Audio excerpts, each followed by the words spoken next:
44 young Ghanaians left home with one dream, that is, to reach Europe.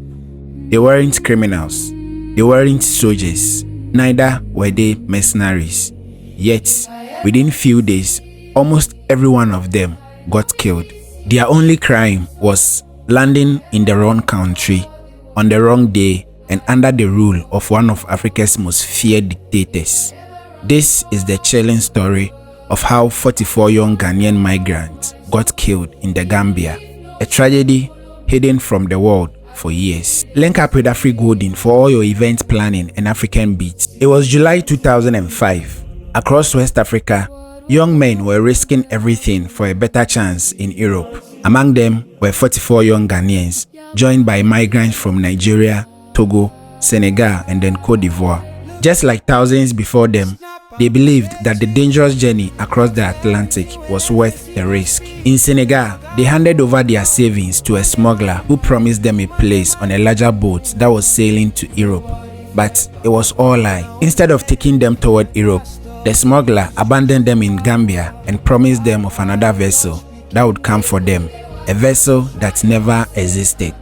What they didn't know was that they had arrived in the worst moment of their time. It was July 22nd, 2005, exactly 11 years after the president Yahya Jammeh had seized power through a military coup. For days, Yahya Jammeh's government was gripped with fear, convinced that enemies were plotting to overthrow him. Soon after, reports reached the government that a group of unfamiliar young men have arrived on the shores of the coast near Barra. To the ordinary people, they looked like exhausted migrants, but to the government, they looked like mercenaries who have been imported to overthrow them.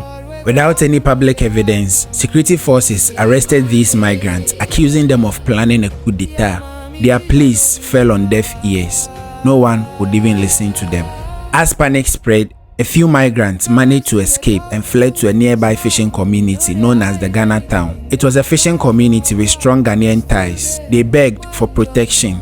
The community elders trusted in the government and believed that the government just wanted to deport them, so they handed them over to the government. The elders had no idea that they were sending them to their deaths. These migrants were tied up, loaded onto trucks and escorted by heavily armed security forces. For their families back home, silence was the only thing that followed.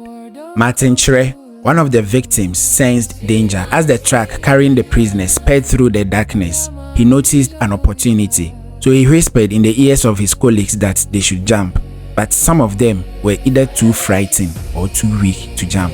So he jumped alone. Gunfire erupted behind him as he disappeared into the bush. For days, he wandered in unfamiliar forest before finally finding a safety. He became the only known survivor.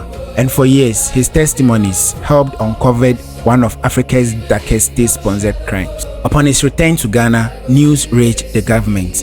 It was the then Kufuor administration, and Nana Akufo-Addo, Ghana's former president, was the then foreign minister. Several high-level delegations were sent to Gambia, letters written to Gambia, ECOWAS, and among other high dignitaries for investigations to be made into the situation, but most of the initial efforts proved futile. More than a decade later, former members of an elite Gambian death squad known as the Junglers began confessing to Gambia's Truth and Reconciliation Reparation Commission. According to them, the migrants were never mercenaries.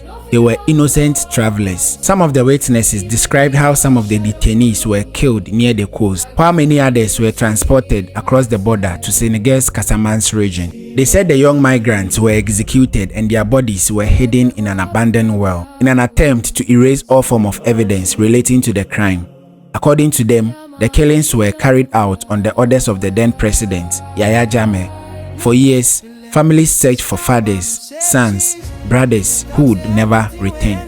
The massacre remained hidden for years, but the truth refused to stay buried. Members of the Junglers began confessing, and investigators pieced together what had happened. In recent years, courts in Europe have convicted former members who were connected to Yahya Jammeh's regime, and pressure continues to mount for Yahya Jammeh, who lives in exile in Equatorial Guinea, to face justice. Even today, many families don't know exactly where their loved ones were buried. They left Ghana chasing hope.